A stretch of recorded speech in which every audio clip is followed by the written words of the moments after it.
কবিতার নাম চিরবিদায়। চলে যাচ্ছি না ফেরার দেশে, হয়তো আর দেখা হবে না।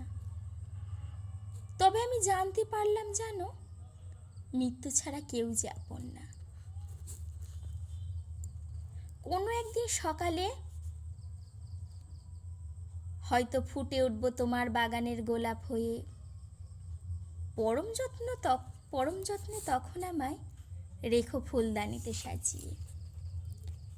না হয় ভোরের পাখি হয়ে বসবো জানালায়, সকালের শিউলি হয়ে ঝরবো না হয় তোমার আঙিনাময়।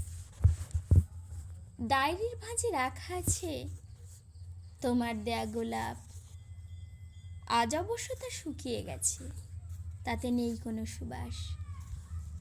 ঘরের টেবিলে রাখা আছে আমার নীল ডায়েরি, তাতে লেখা হয়নি আমাদের ভালোবাসার গল্প। লিখতে লিখতে পড়লাম ঘুমিয়ে, আর মেলানো হলো না জীবনের ছন্দ। আমি আজ লুকিয়ে পড়লাম সাদা কাপড়ের আড়ালে, সময় আসলে বুঝবে প্রিয় কাকে তুমি হারালে।